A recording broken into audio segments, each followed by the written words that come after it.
Welcome to this course on managing employee burnout and workplace stress. In this course, the focus is on understanding the root causes along with the practical implications for burnout management.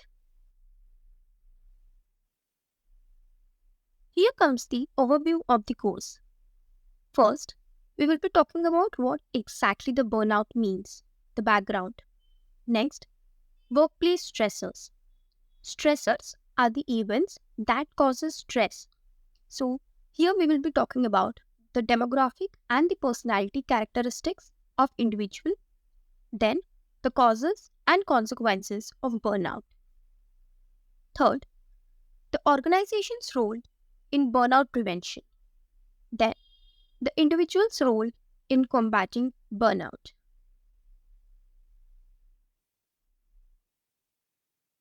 So, before getting to know what exactly the burnout means, let's take a scenario wherein on occasion, the manager or the co worker may observe that an employee who is becoming increasingly more irritable and often late or absent from work.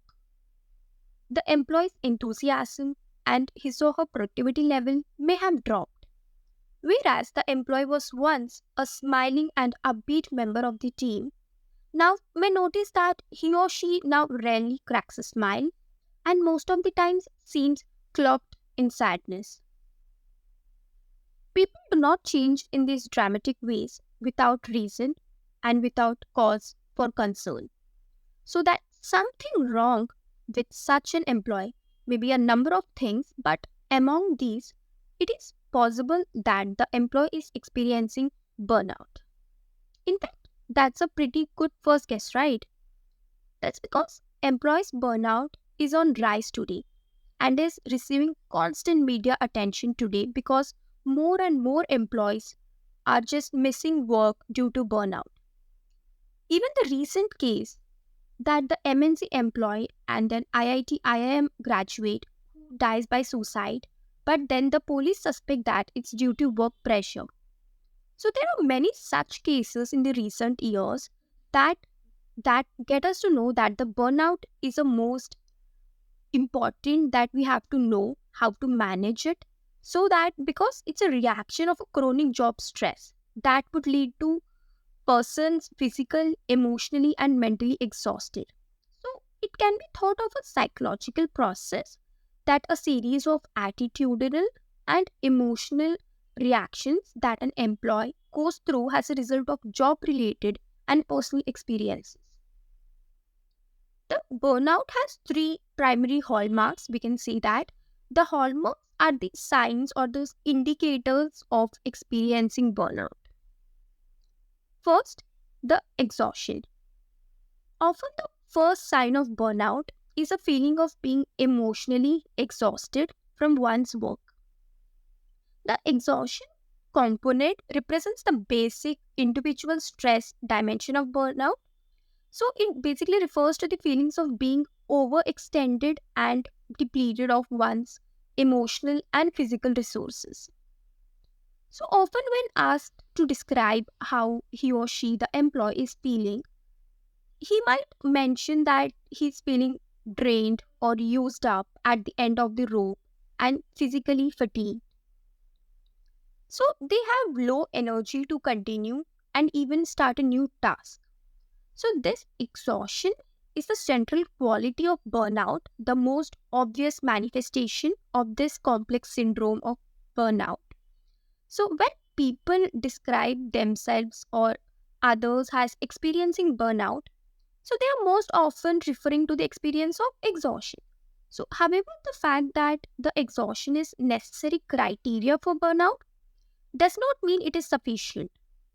So if one were to look at burnout out of context and simply focus on the individual exhaustion component, one would lose sight of the phenomena that entirely. So although exhaustion reflects the stress dimension of burnout, it fails emotionally and cognitively from one's work to capture those critical aspects of relationship that people have with their work.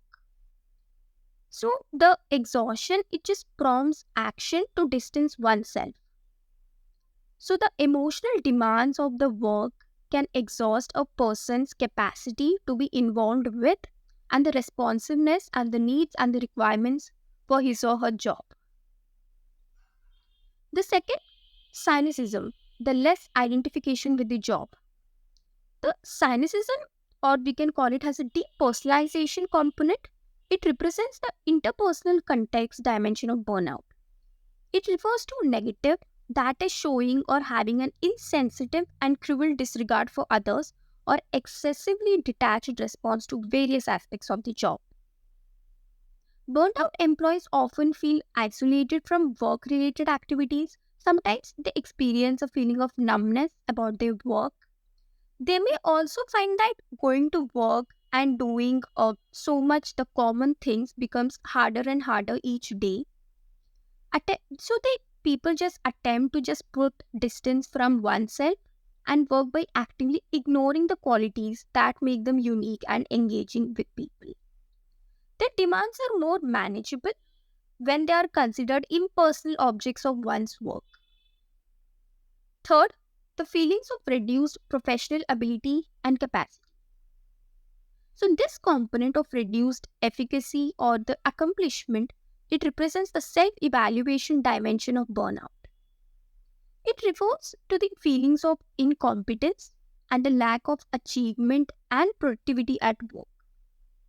Employees experiencing burnout begin to doubt themselves, their capabilities, or the values of what they are doing or what they are contributing to it to the organization. Many individuals begin their careers with expectations that they will make a great contribution to the employer and society.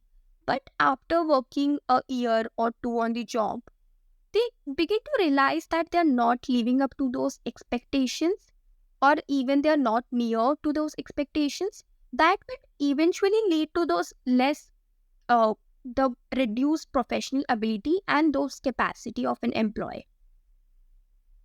So the exhaustion and the depersonalization component that we have discussed right now, it also does interfere with this effectiveness. So it is difficult to gain a sense of accomplishment when a person, an employee, is feeling exhausted or when helping people toward whom one is indifferent. The next topic here, we will be talking about burnout and depression. What's the connection between them? So today, most people are familiar with the term burnout. Though burnout is not a recognized clinical, psychiatric, or psychological disorder, yet there are similar features between burnout and diagnosable conditions such as depression, anxiety disorders, or mood disorders, as they even share some of the same symptoms. Certain symptoms that are considered to be typical of burnout that also occurs in clinical depression. So that would include extreme exhaustion, feeling down, and reduced performance. Some people who are experiencing such symptoms may believe incorrectly that they are just burned out, when in fact they may be just depressed. So this is why managers or the organizations or even the co-workers must be very careful not to assume that any employee is burned out. So eventually this could lead to unsuitable remedies or discourage an employee who has depression from seeking treatment. So for instance, when the employees experiencing the symptoms may have advised to take a longer vacation or more time off from work. So those who are simply overworked and exhausted because of work can be even usually recover if they follow that advice.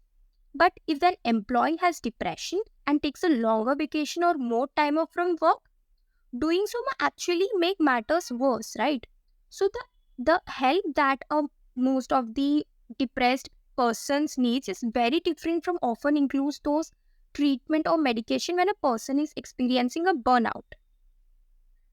So, the other typical symptoms of depression would include the low self esteem, hopelessness, and even the suicidal thoughts. So, they are not regarded as typical symptoms of burnout. So, in short, we can see that the employees experiencing burnout does not always have depression, but the burnout may increase the risk of an employee falling into depression. So it makes very much important one to know what exactly now it causes burnout and how it would impact one's professional and personal life. So next, here we will be focusing on the workplace stresses. We as human beings have different tolerances for stress and different support systems outside of work. Our ability to cope with stress is therefore unique to each of us. That explains why two employees can experience the same stressors at work but react to them differently. For instance, if two employees who are working at the same position and at the same workplace, the organization, yet one may face burnout and other may not. So this shows that if a two persons are experiencing the same stressor, then that does not guarantee that the both will be experiencing the same stress. People do not simply just respond to the work setting, rather they bring unique qualities to the relationship. So these personal factors could include the demographic characteristics like the age, the formal education, and also the enduring personality characteristics and the work-related attitudes that we will be talking further. So several of these individual characteristics that has been found related to the burnout and all the demographic variables that have been studied. So this age, the first one, is the one that has been most consistently related to burnout. It has been shown in many of the studies that among younger employees, the level of burnout is reported to be higher than it is among those over 30 or 40 years old. Thus, age is confounded with work experience, so burnout appears to be more of a risk earlier in one's career. Next, in terms of gender, though there are no overall differences, has some studies show that the higher burnout for women and others show some higher scores for men. Next, with regard to this marital status, so those who are unmarried, especially men, seem to be more prone to burnout compared with those who are married. And singles seem to be experience even higher burnout levels than those who are divorced. And in terms of the level of education, it has been found that the higher level of education report higher levels of burnout than less educated employees. It is not clear that how to interpret it, this finding, but this education is confounded with other variables such as occupation and status.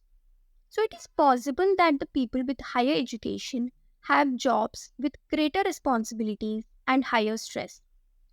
Or it may be that more highly educated people have higher expectations for their jobs and thus more distressed if these expectations are not realized. So not only these demographic characteristics, but there are also these personality characteristics that do impact. So several personality characteristics, the traits have been studied so in attempt to discover that which type of people may be of a greater risk for experiencing burnout. The first, the hardiness. So people who display the low level of hardiness. So the hardiness means that this involvement the persons in daily activities, a sense of control over events and openness to change. So if a person has a low level of hardiness, they have higher burnout scores, particularly on the exhaustion dimension. So the burnout is higher among people who have an external locus of control. The locus of control where the person attributes events and achievements to powerful others or to chance rather than an internal locus of control that is attributing to one's own ability and effort. Even the results has been found that the person who has low self-esteem is also more prone to burnout. And in terms of coping styles, those who are burned out cope with stressful events in a rather passive and defensive way, whereas the active and confrontive coping is associated with less burnout. In particular, the confrontive coping is associated with the dimension of efficacy, So, this dimension, the lower self esteem, the low level of hardiness, and an external locus of control and an avoidant coping style typically constitute the profile of a stress prone individual. So, in the workplace, stresses can be possible causes of employee burnout, including either permanently or overworked. So, this we will be talking about the job related attitudes, the job characteristics, the causes of workplace stresses. First, the lack of resources. If an employee is not getting the tools, supplies, or other resources that are needed to do his or her job properly. Here, we can also include the lack of rewards. So, if an employee is not getting the reward after contributing to the task, so sometimes these may be insufficient financial rewards, such as when people are not receiving the salary or benefits for their achievements. Even more important at times, it is the lack of social rewards, as when one's hard work is ignored and not appreciated by others. This lack of recognition devalues both the work and the workers. In addition, the lack of intrinsic rewards, such as pride in doing something of importance and doing it well, can also be a critical part of this mismatch. Also, this eventually the lack of reward is closely associated with feelings of inefficacy. Second, the lack of control. A mismatch in control is generally related to this inefficacy or reduced personal accomplishment aspect. Here, it's most often indicated that the individuals have insufficient control over the resources needed to do their work or have insufficient authority to perceive the work in what they believe is the most effective manner. Individuals who are overwhelmed by their level of responsibility may experience a crisis in control as well as in workload. This mismatch reflected as one's of responsibility exceeding one's authority. It is distressing for people to feel responsible for producing results to which they are deeply committed, also while lacking the capacity to deliver on that mandate. And further, excessive and the outdated policies and procedures of organization, the workplace jobs, and close the supervision of all those managers, all of which undermine an employee's feelings of control. Third, the dysfunctional workplace dynamics. For example, an employee works with a bully, feels undermined by co workers, or has a boss who micromanages his or her work.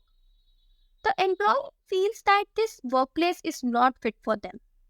Along with this, there may be also chances of mismatch in values that the employee holds and the organization. It may differ from the way his or her employer does business or handles situations. So, employee might feel constrained by the job to do things that are unethical and not in accordance with their own values. Let's take an example. So, for a sales company or a salesperson, in order to make a sale or to obtain a necessary authorization, they might have to tell a lie or be otherwise deceptive or not forthcoming with the truth. So, here the employee may feel that this is not something they want to do. So, in other instances, there may also be a mismatch between the personal aspirations for their career and values of the organization. So, people can also be caught between the conflicting values of the organization when there is a discrepancy between the mission statement that has been told by the organization, the stated one, and the actual practice in reality. In addition, the organizational context is often shaped by larger social, cultural, and economic forces. So, this has meant that organizations have undergone a lot of changes, such as downsizing and mergers, that has significant effects on the lives of their employees. So, this workplace factor, they can either prevent the employee from burnout or it can actually lead towards burnout. Next, the unclear job expectations. The employee is unclear about the degree of authority that he or she has or what the boss or others expect from themselves. Or there may be also unreasonable expectations that has been placed upon him or her. A, a lack of clear-cut expectations and job responsibilities also when combined with conflict, both of which prevent an employee from being productive in their work. So the employee, when he or she has unrealistic expectations about how the organization will work, and this, when combined with actual organizational experience, it produces the reality shock. For example, the employee might expect rewards for good work and the chance to influence the decisions that is affecting the job, and a friendly and understanding co-workers and supervisors, and also a clear understanding about what's expected and the adequate resources like the time and the money to get the job done.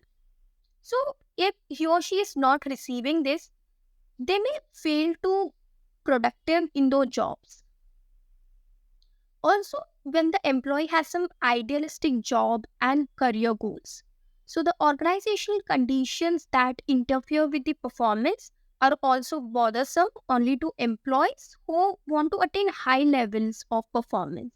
So, an employee who thinks it is possible to do everything becomes a natural target of burnout. So, employees in mid career crisis, it reflects burnout reactions, especially the feelings of low personal accomplishment, which can further lead the employees. They start feel more personally responsible for their own failure and experience the most burnout. So, these expectations, when combined with no interest towards work, leads to overloading of work. Generally found as excessive overload through a simple formula that many demands just exhaust an individual's energy to the extent that the recovery becomes impossible. A workload mismatch can also be result from a wrong kind of work, as when people lack the skills or for a certain type of work, even when it is required in reasonable quantities. Emotional work is especially draining when the job requires people to display emotions inconsistent with their feelings. So, generally, workload is mostly directly related to the exhaustion aspect of burnout. Last, also the important one, the lack of social support. The employee feels isolated at work or his or her personal life.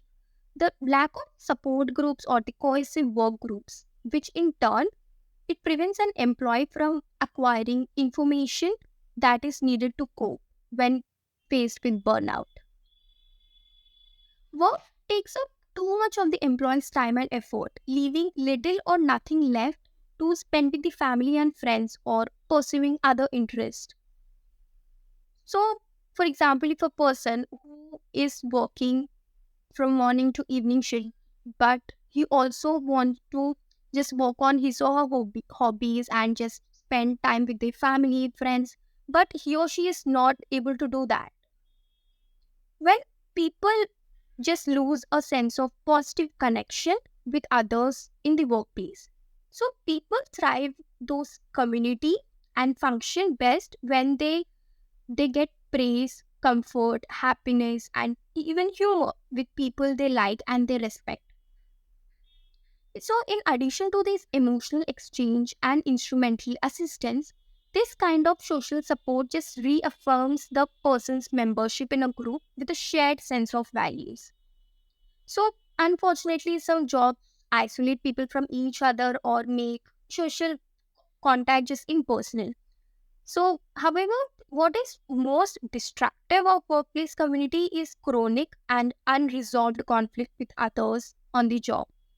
Such conflict produces those constant negative feelings of frustration, hostility, and reduced likelihood of social support. These were the causes, and now we'll be talking about the consequences. The high cost of employee burnout. Employee burnout can transform the top performing employees into different, indifferent, the frequently absent, ineffective workers. It can result in lower productivity, lower engagement, and also the potential for a great loss of knowledge, expertise, and creativity. A person's vitality and creative force will be hindered or even destroyed by burnout. Someone's passion and sense of purpose can also be completely subverted. So, burnout is a huge risk for employees' health and well being. So, first, we will be talking about the first consequence, withdrawal. The withdrawal behaviors just develop. Employees just want to avoid what discomforts them. And those organizational conditions that can cause burnout are certainly discomforting. Under these circumstances, a logical reaction is to just withdraw, leave work early, or arrive at work late, take long breaks, or stay away from the workplace as much as possible. It can be seen as a first sign that the person is experiencing burnout. The second, the interpersonal friction.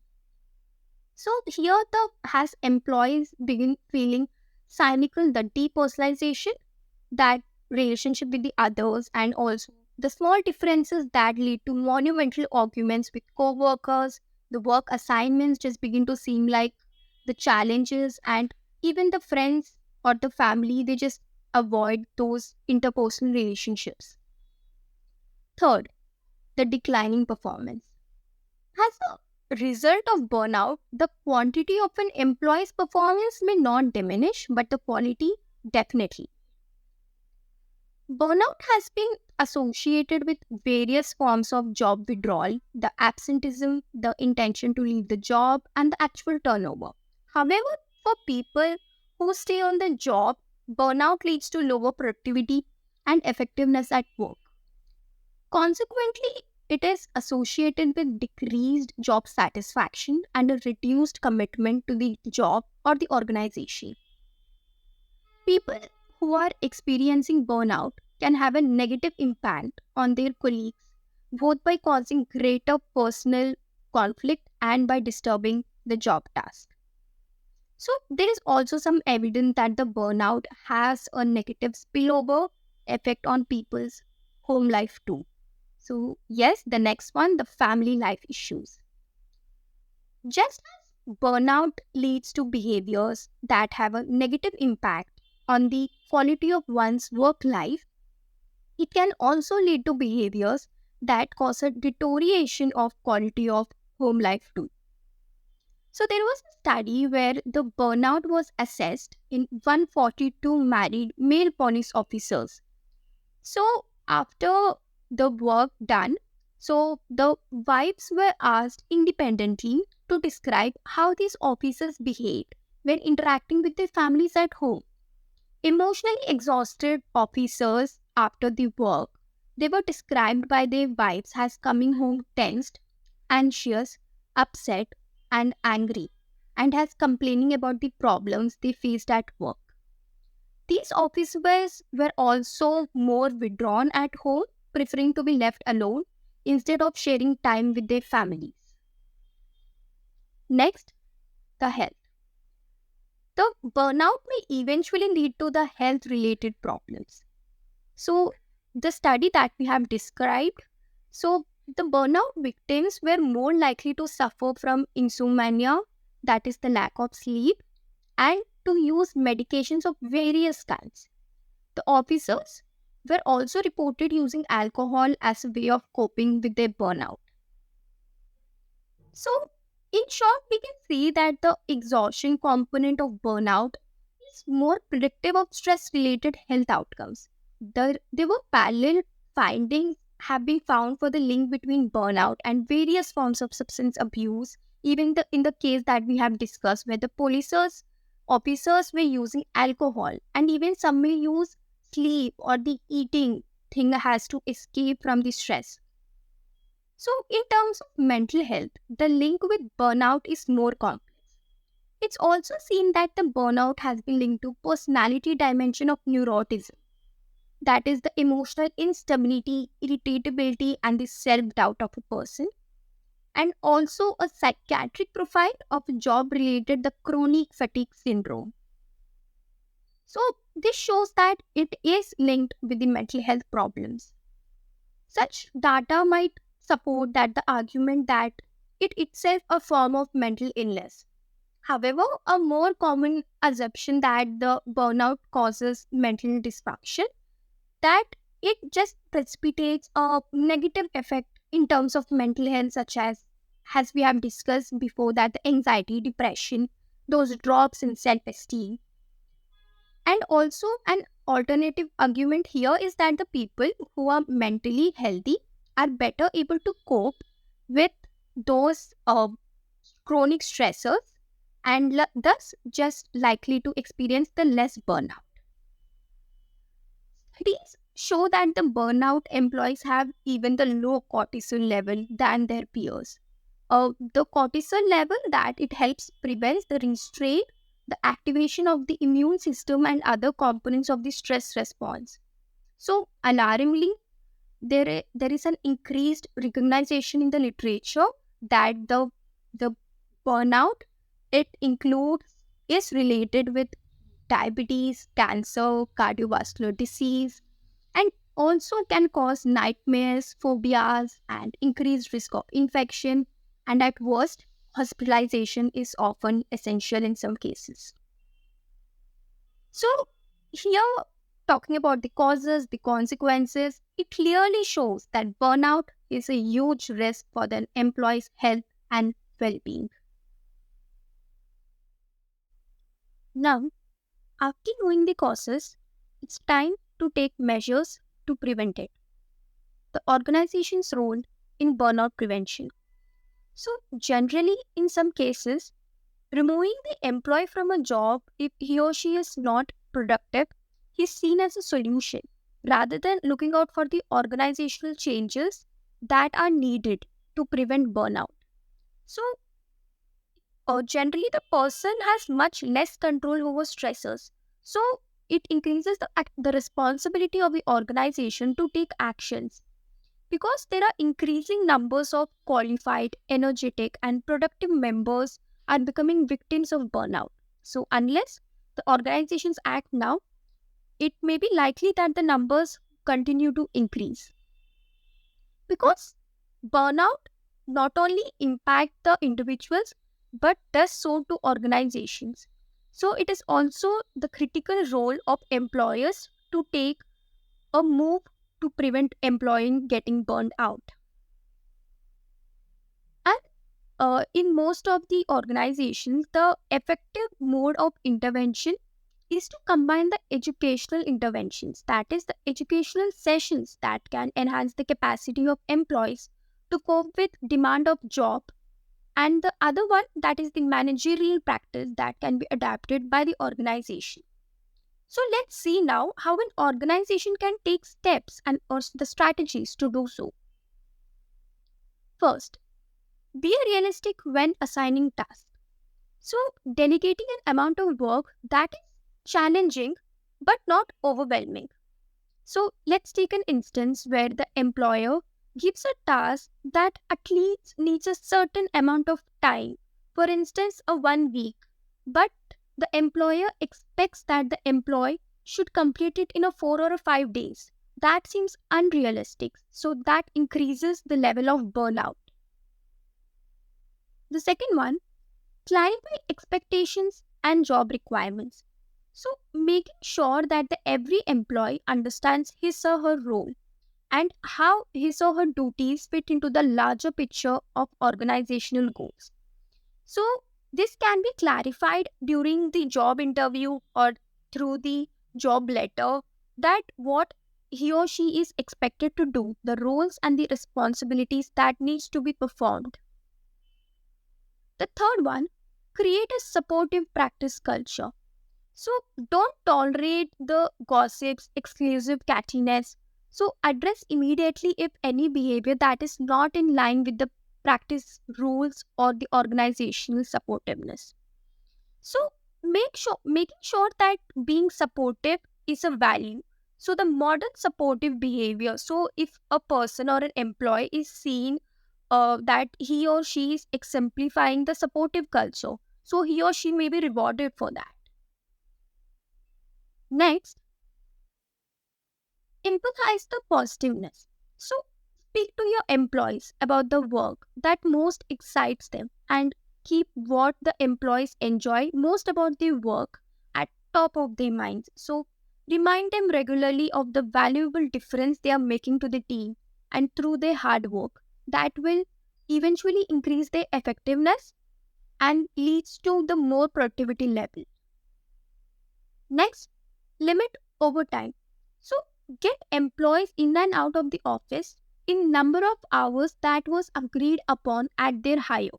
So this means that they decrease, leading to the decreasing of workload, hiring another employee. So generally, it's been seen that if a employee is not completing his or her task within a time limit, he or she is being told that you should just stay and then complete. So just instead of that, avoiding it, just we can say that the employee you can complete in a other day. Next, be sensitive to differences. So don't ask employees to complete tasks that will challenge their values or that elicitate the ethical concerns. The next one, consider the traits of the employees. So, identifying which members of the team are more sensitive to criticism, which are the most practical, and which are the perfectionists. So, these traits can make the employees more prone to feeling that they are never good enough. So, employees who have them can be less likely to bounce back from loss of control or failure. So, learning which the strategies work best with those employees would definitely help in the burnout prevention. Next, the encouraging friendships. So, employees who know and like one another are more energized and motivated. So, therefore, they're less likely to burn out because they share the problems, the issues that have been facing that would lessen their burnout. So, encourage employees to socialize freely on breaks, at lunch, or after work. So, making sure that involving employees in decisions can also are directly related to their work. So, motivating them to participate in practice decision making when appropriate, and also keep them informed of the changes that will affect their jobs too. The other important one, communicate. Meet with employees regularly, both as a team and individually. Give them a chance to discuss not only what they are working on, but also any issues they may have concerning their workloads, the difficulty level of their work, the work environment, and their career goals. So, allowing time and opportunities for the employees to open up to you.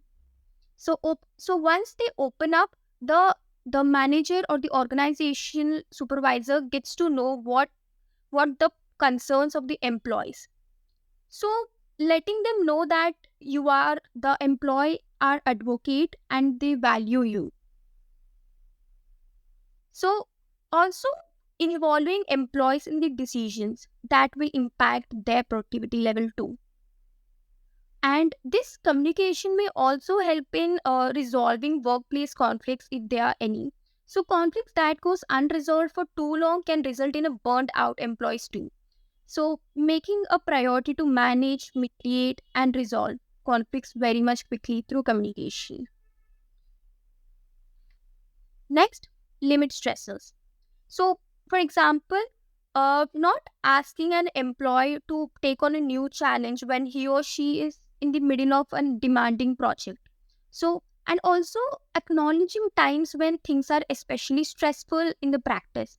So, explaining what the manager or the supervisor are doing to ensure that the situation will be resolved as quickly as possible. That will increase the trust of the employer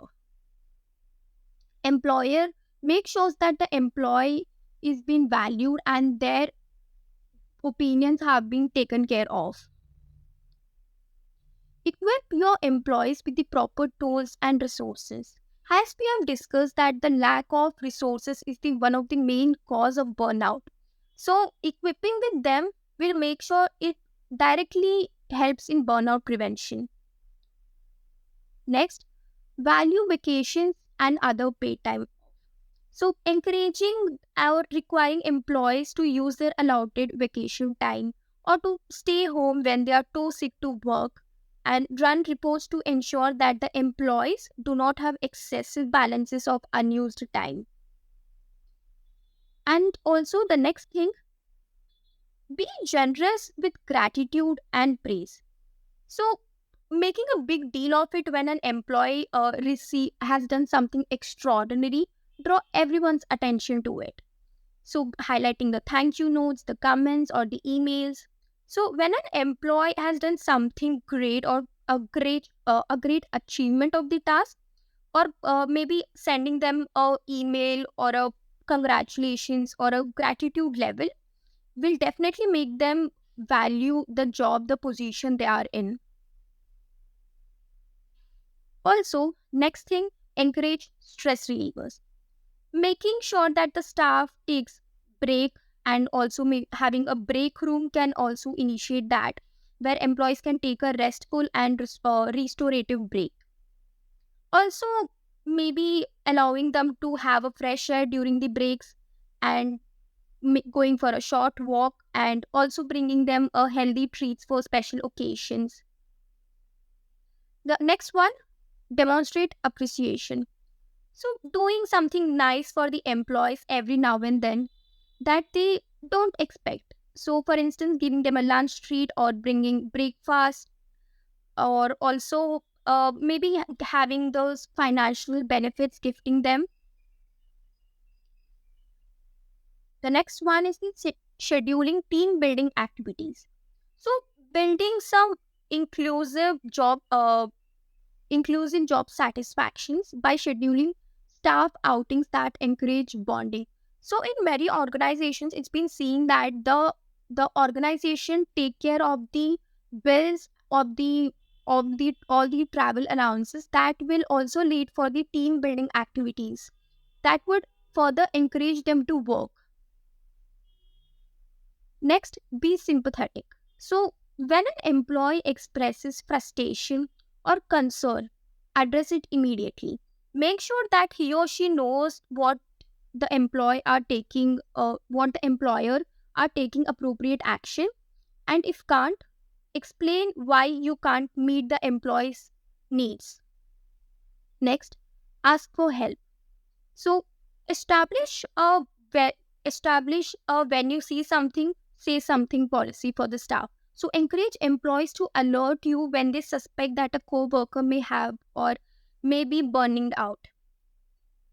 So employees want to feel that they can excel in their jobs and achieve more. So providing opportunities for education and training that will improve their job skills and make them feel more confident. So also considering stress education for the employees so that they can learn healthy ways to deal effectively.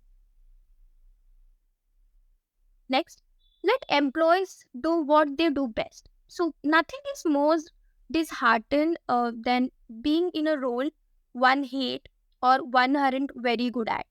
So making sure that the employees love what they do so as much of the times as possible, and identifying where their strengths and interests lie.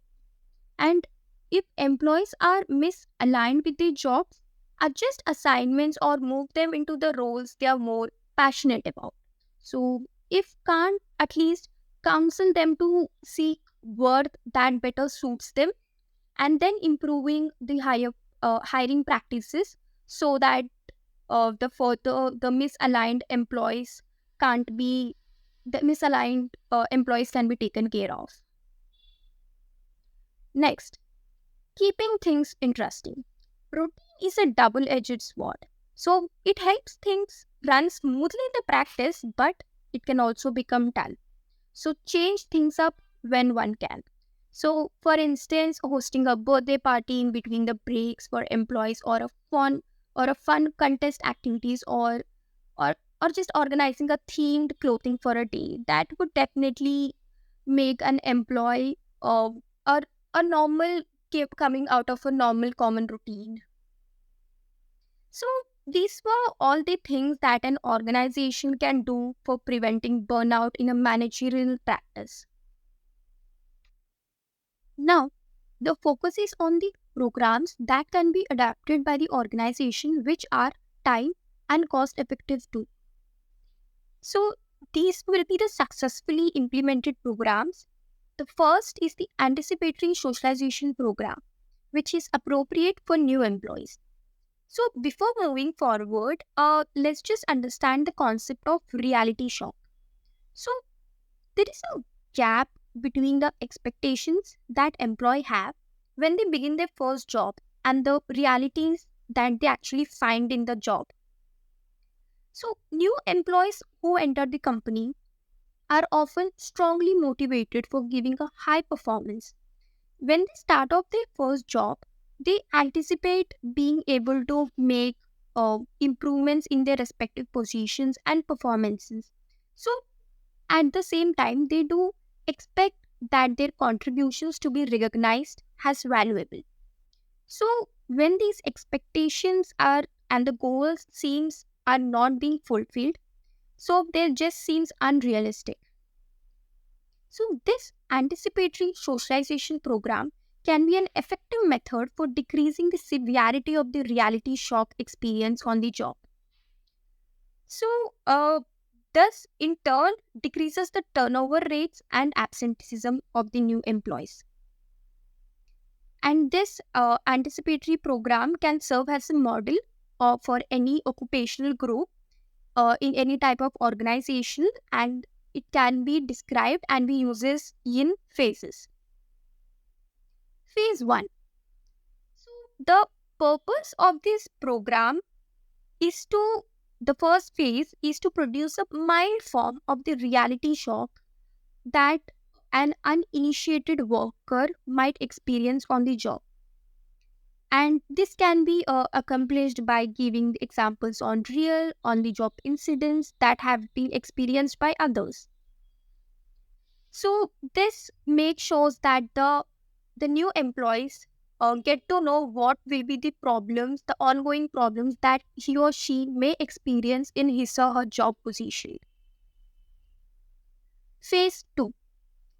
New employees are exposed to the negative aspects of policies and practices that categorize most organizations. So, during phase 2, the new employees are encouraged to actively think about the possible solutions for improving the situation. So, by thinking about the problems and trying to devise solutions, the new employees come to appreciate and better understand the reasons why certain imperfect conditions exist in the organization. Phase 3. Till now, the phase 1 and 2 focused on the employee's own expectations of how he or she should behave. But phase 3 of program aims to teach the employees what others expect. For example, for a sales company, the role of a sales manager. So the nature of the sales manager duties that the expectations held by their immediate superiors. So similarly, like a panel of head, the superiors or the supervisors, the managers or the administrators expose the new employees to the expectations held by them for their roles, for their roles positions. And another important aspect here in this phase is that it provides a realistic baseline against which the program, the employees can evaluate their own future success and failure in their respective roles. Phase 4. So, here the final phase is to teach the theories and techniques of conflict resolution and negotiation. So, the intention of this phase is to teach the skills that can aid them in his or her role. So, these skills will definitely give the alternatives in the future of working towards changing of their roles, positions, and when confronting with the conflicts, where where he or she will be capable to take those actions. So, to summarize this anticipatory socialization program, the certain features are very much important. So, first of all, here in this program, its major goal are to give the new employees a realistic picture of the jobs they are about to enter, and that they provide skills for coping effectively with the difficulties they will face in their roles. Because jobs are not ideal and negative aspects are exposed. So, while this exposure is not intended to just discourage people from starting a job, it may, of course, do so, so that therefore the employers may be reluctant to conduct such programs for fear of losing the potential future employees. On the other hand, the employer may conduct anticipatory socialization programs but downplay the negative aspects of the organization, thereby defeating the purpose of narrowing the gap between the expectations and the reality. However, these programs are most beneficial when they because they do convey the negative as well as the positive aspects of the job, because this program would not be successful if they just only convey the negative aspects. So they should include the positive aspects too. And the second important feature here in this program is that they are aimed at the burnout prevention, because they are most appropriate for new employees too. Because exposing a 5 year, for instance, a old employee to such a program would probably do little to prevent burnout. And the another important feature here, it could be that it is not designed to change reality, but merely to expose it in hopes that the forewarning that will lead to a better preparation for an employee to face the future challenges. As such, the anticipatory socialization programs are likely to be useful for decreasing the frustrations that occur during their first 2 or 3 years of their career. However, simply being prepared for the negative aspects of one's job does not guarantee that the long term exposure to that job will not lead to burnout. So, changes in the job itself or other organizational conditions may also be needed. The second management program that can be adapted by the organization here is the participative management program. So, how the organization can increase the participation of the employees in decision making. So, the importance of being able to control or to at least to predict future outcomes is well recognized by the organizational researchers. So, having opportunities to make one's own choices and the freedom and the ability to influence events in one's surroundings can be intrinsically motivating and highly rewarding. So, uh, in the other way, when opportunities for control are absent and the people feel just trapped in an environment that is neither controllable nor predictable, both their psychological as well as their physical health are likely to suffer.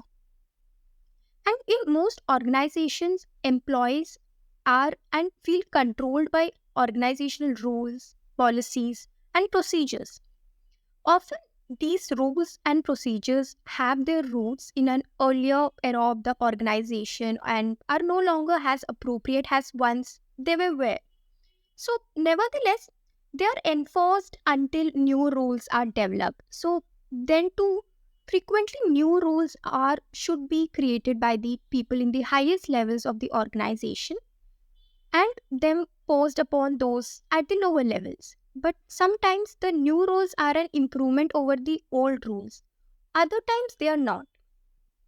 Regardless of whether the new rules or procedures are an improvement, lower level employees are likely to perceive them as another organizational event over which they have had no control.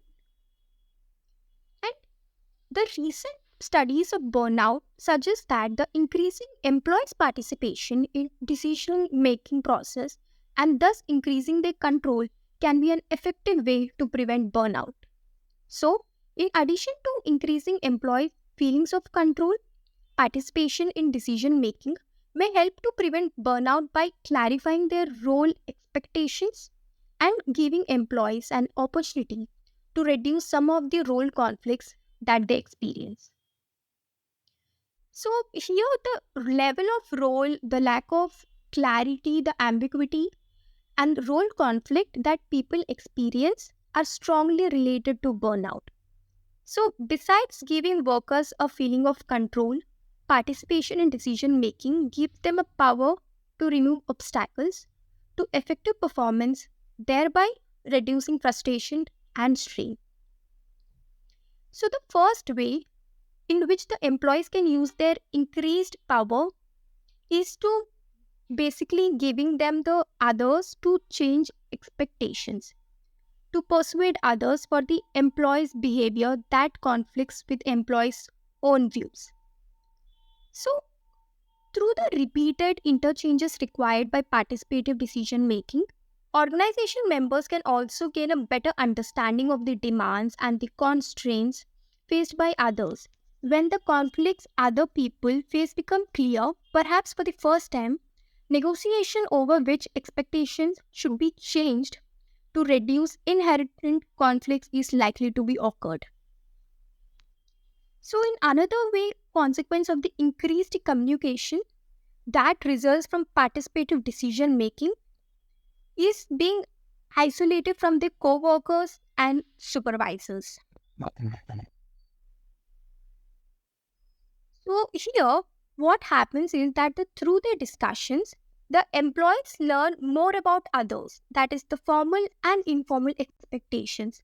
They also learn about the organization's formal and informal policies and procedures. So, this information can help reduce the feelings of role ambiguity, and it also makes it easier for the person to perform his or her job effectively. So, in addition to preventing burnout, by reducing role conflict and ambiguity, participation in decision making it helps prevent burnout by also encouraging the development of a social support network among co-workers. Because even the study says that among employees, one of the most important function of a social support network is that it assures the worker that he or she is not only the one who is experiencing difficulties on the job. So, making an increasing participative work, it's a very good promising strategy for keeping burnout to be a minimum. However, among the most difficult issues in setting up a number of factors that can determine whether increasing participation is likely to be effective or to just backfire. Two guidelines to be definitely be followed. One, an employee's input is most valuable when the decisions involved will have a direct impact on his or her day-to-day activities. So it should be taken care that the employee's decision has been taken into. Second, asking employees to provide input into a decision and then ignoring their advice is worse than never having asked their opinions. So, most employees recognize that there are some decisions for which they are unprepared to provide meaningful input because they do not have all of the relevant information. However, most employees do consider themselves to be experts at their own particular jobs and in the workings of their own particular units. So, by necessity, people in other jobs and other departments in the organization are less in tune with the factors that affect how well one is able to perform his or her job. Therefore, to have such people making decisions about procedures and policies that will affect one's own job creates frustration and a sense of lack of control. So, and finally, we can say that by giving employees the opportunity to provide input into decisions that affect them directly, supervisors and managers will find that the better quality decisions are made because the unintended negative side effects of a particular decision are more likely to have foreseen by the workers. So, in addition, the employees will have a more positive attitudes towards implementing decisions that they helped make in it. The third program is the feedback programs, that is, increasing feedback about performance of the employee. Final job related change that the organizations concerned about burnout should consider is increasing the amount of feedback that workers receive about their job performance. So, in most of the cases, jobs are constructed so that the employee rarely hears when things go right, but always hear when things go wrong.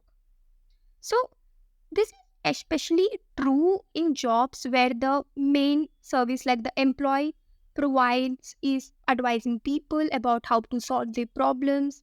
For example, in human services organizations, there isn't this built-in bias that actually prevents employees from receiving positive feedback for a job well done. So, however, this is true for almost any organization. So, therefore, the organizations need to make a conscious effort to devise ways of obtaining such feedback for employees. And the first point, one such method that is to ask the clients. That is, asking clients to indicate how satisfied they are with the service they received, maybe using a client feedback survey. So, when client feedback surveys are conducted on a regular basis, they not only provide the feedback about how well the service or the provider or the employee is currently performing, but they also give the employee information about whether his or her performance has improved or declined. The second point, or the other way method, is the co-workers. So, co-workers are also a potential source of feedback about how well the employees are doing on their jobs. So, just as an organization might ask clients to complete a feedback survey, the co-workers can be asked to make evaluations of each other, assuming that they are able to observe each other's performance on the job.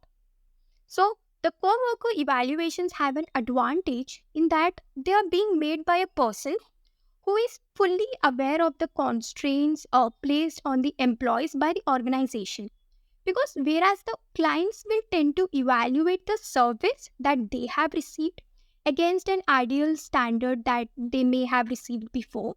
So the evaluation of co-workers will be based on an understanding of professional ethics and the practices and the organizational realities. The third point is the subordinate feedback. So it's a great way for supervisors and managers to find out how well they are doing, because we all tend to gradually adapt to and get comfortable in the conditions in which we find ourselves. So we forget to as such understand how others feel we are doing.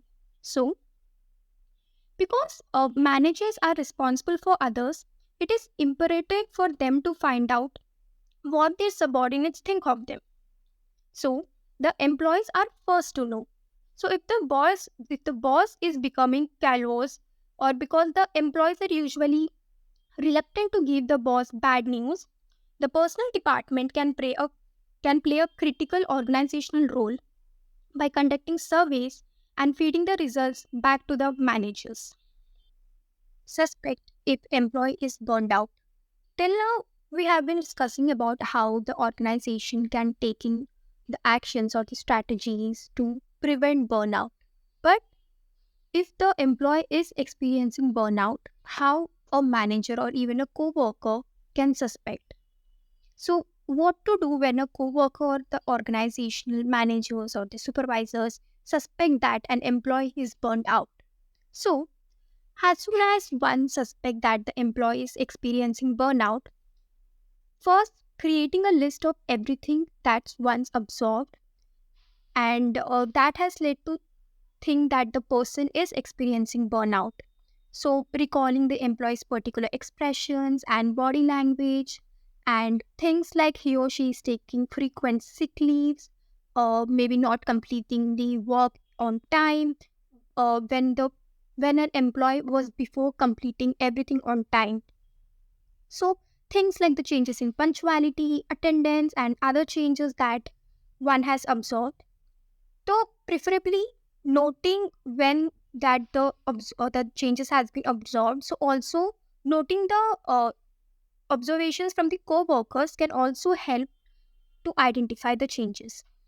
So after noticing the particular changes, setting up a meeting in private is the best option. So express your concern about the changes you have observed in him or her. So then describe specifically what you have observed without attaching the judgment to it.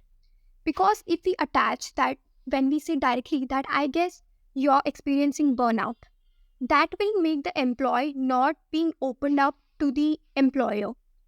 So when you have done said about everything, then ask the employee if he or she knows what's going on. So give the employee an opportunity to speak.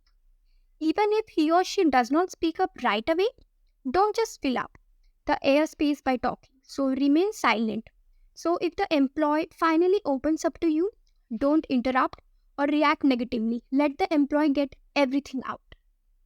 So based upon what the employee tells you, or if the employee does not speak at all, suggest that he or she uh, should seek a professional help. So don't just diagnose the problem by yourself. So for instance, don't tell the employee that he or she is burnt out. So first the professional help may needs to just examine the patient and then possibly run some tests to get a better read of the situation. So be compassionate and do what you can. Remember, however, a burned out employee cannot take the practice down with him or her. So the issue has to be resolved.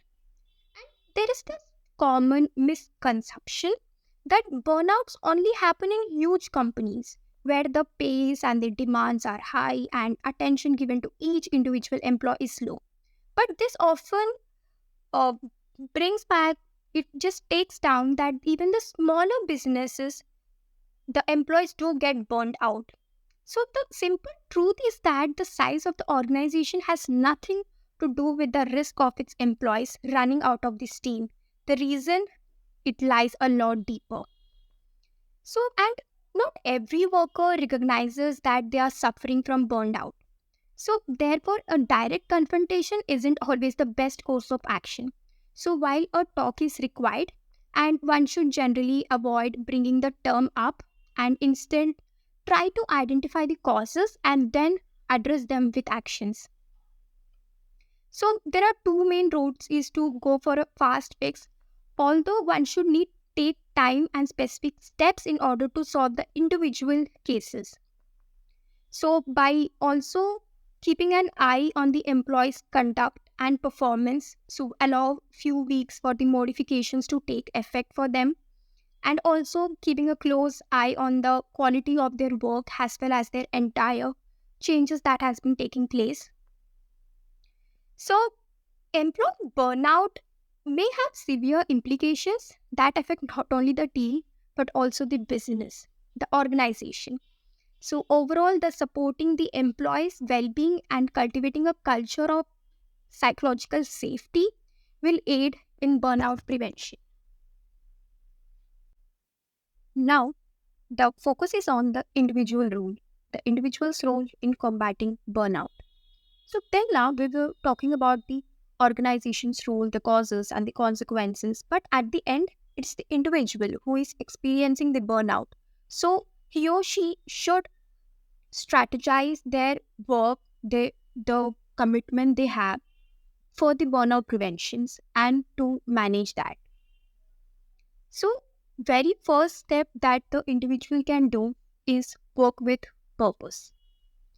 So, do you feel that your career, for instance, in a sales company as a sales employee, has a deeper purpose or other than just earning a paycheck? So, discovering or rediscovering a purpose can go a long way towards helping you avoid burnout and keeping stress at bay. So, look at the deeper impact of what you can do every day. So, how could you add more meaning to what you do? So, finding purpose in the work is essential for personal fulfillment and professional satisfaction. So when it comes to a sense of purpose, it can lead to increased commitment, passion, and excitement about the role. So some steps or the some tips that helps to discover the purpose is reflecting on own values, that is considering what truly matters to you, the core values, interests, and what exactly motivates you. So understanding the values will guide you towards the work that align with your beliefs.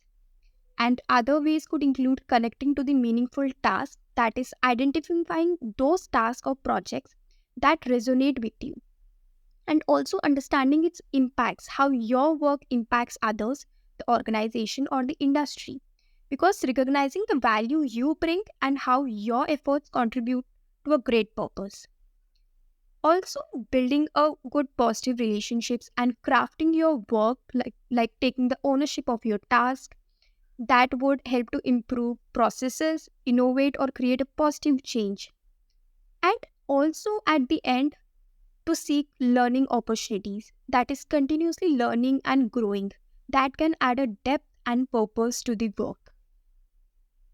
Second, analyzing your job. So when you experience work overload day in and day out, you can start to feel as if you are on a never ending treadmill and that you will never catch up. That is demoralizing stress. So that is eventually stressful and often leads to burnout.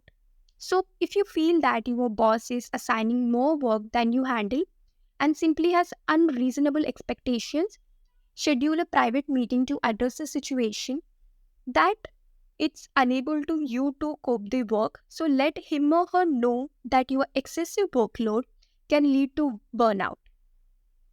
Also come with prepared options that could be considered for shifting certain tasks or projects to someone else. Like for example, if the other team has completed the task or the other team has not been working on the task, so shifting the task to the other team would definitely help. So also through analyzing, one should also get to know that he or she should clear the boundaries, like the set clear boundaries, like the establishing clear work hours and sticking to them. So like avoiding checking work emails or messages during off hours, like communicating your boundaries to colleagues and supervisors also will be very helpful. And the most important is to learn to say no, politely declining additional tasks or commitments when you are already stretched thin. That would be very helpful when you are analyzing your job. Next, taking more control. So one can eventually avoid or overcome burnout by finding ways to create more autonomy in your role. For instance, talking to your boss to see if he or she is willing to let you have more control over your tasks, projects, or deadlines.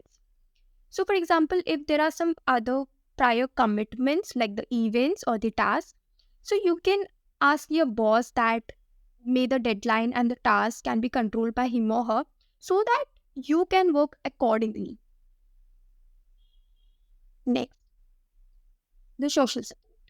So, reaching out to co-workers and friends can significantly provide emotional comfort during challenging times. That is the practical assistance, such as sharing responsibilities or helping with tasks, which eventually lightens the burden. And this can be done by joining clubs or classes. So one should consider them or volunteer positions where one can meet others who share similar interests. So at the end, even a handful of supportive connections can make a significant difference. Also, next, seeking out professional help. So sometimes reaching out to family, friends may not be possible. Like if a employee stays away from the home in another city for work. So when to actually seek out the professional help? When there is changes in work setting, but that does not have any impact. and even the self-care plan that you have developed is no longer working. So, and even the significant impairments in functioning should be a sign to seek out the professional help. So, a therapist can assist in determining the sources of stress, creating a plan to deal with them, suggesting suitable solutions, or making recommendations to other experts. Also, one should look after the counseling options that certain workplaces offer, like the company EAP. So, community based mental health provider would definitely help here. So, it is a crucial step in managing burnout for an individual because the employee assistance programs that some organizations or the workplace provide, they do provide confidential counseling services to employees. So, seeking support from professionally experienced professional. So, one should not hesitate to seek out help. Next, exercise. Exercising regularly. So, the exercise can help to reduce the stress and create a sense of well being. So, one will also experience that there is an increased energy and productivity when one exercises regularly. And also, the regular exercise will help you to get a good sleep. So, if you're feeling burned out, do consider some low intensity exercises. So, like the yoga, which can help manage stress and promote relaxation. So, instead of just taxing your body with long, intense workouts, do set some small goals. So, so do mix up your routines because variety is a key. So, incorporate new exercises in between or the activities to keep things interesting. Also, change the time of a day or a workout location to do add freshness, or you can also invite your friends or the other co-workers to join in the exercises. And the most important is to listen to your body. Rest when needed. Overtraining can eventually lead to burnout. So prioritize sleep, proper nutrition and hydration. And at the end, just avoid pushing yourself too much and also celebrate short victories. So explore different forms of exercise like swimming, cycling, dancing, as the cross training prevents monotony and reduces burnout risk. Next, practice mindfulness. So, mindfulness do help the individual. So, how one can do that? So, start with a morning routine, like exclude the work related task from your just morning routine and set up positive intention for the day, like a short meditation breaks, and do incorporate movement into your day, like practice short walks, stretch, do listen to your body, pay attention to physical sensations and emotions. Also, do set limit on a screen time. That would use away messages to signal your availability, and do practice kindness and empathy towards colleagues. So, one way is focusing on your breath. So, spend a few minutes every day concentrating on your breathing. Inhale gradually via your nose, hold it for a little while, and then release the breath through your mouth. Second, the body scan. Lie down comfortably with your legs straight and arms by your sides. Close your eyes and mentally scan your body from head to toe. This will definitely help an individual in combating the burnout. The third way can be a mindful walking. So while walking, pay attention to each step. Like even the each step, also the surroundings. Like if you're walking in a park, do look out for the maybe some kids playing around, the sounds you're hearing, the animals, birds. So feel the ground beneath your feet. Notice your breath and observe your surroundings. And the other way, non-judgmental awareness. Practice observing your thoughts and emotions without judgment, because when stressful thoughts arise, acknowledge them without getting entangled. These were some of the ways, and other ways do include a seated meditation, like find a quiet space, like sit comfortably and focus on your breath. And also, mindful eating is one of them, like savor each bite of your meal, pay attention to taste, texture, and experience of eating. And these mindfulness also have this single tasking, that is, engage in one activity at a time. Just avoid multitasking and immerse yourself fully in the task at the end. So do observe your thoughts, notice it without getting entangled, and just imagine thoughts as passing clouds. Absorb them and let them go. That is, live in the moment. So bring your attention to the present. Appreciate the sights, the sounds, and the sensations around you. That will eventually lead to accepting yourself. That is, practice self compassion.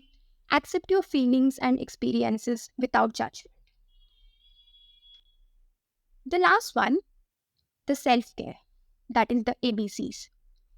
Self care, it is the practice of taking an active role in protecting one's own well being and happiness, in particular during periods of stress.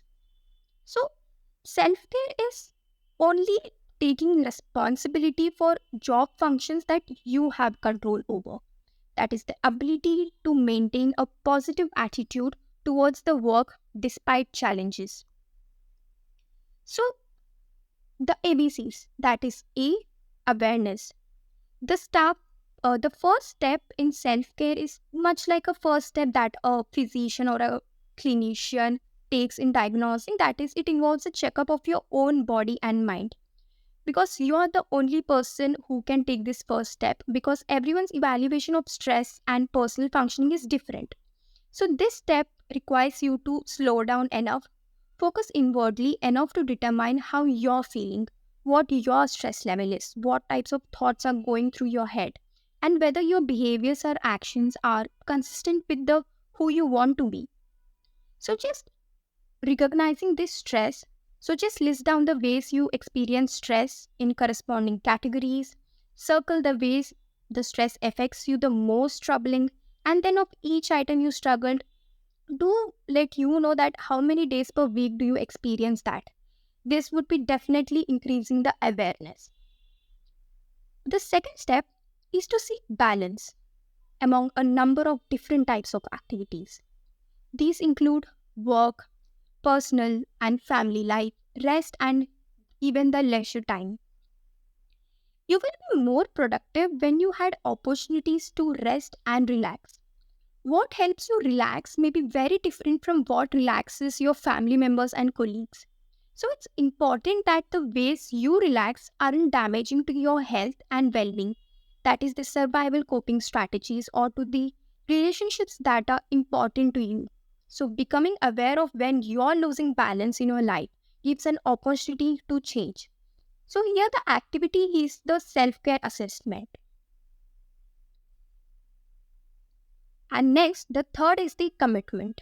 That is, create it. Questions to ask yourself: what makes me feel most at peace?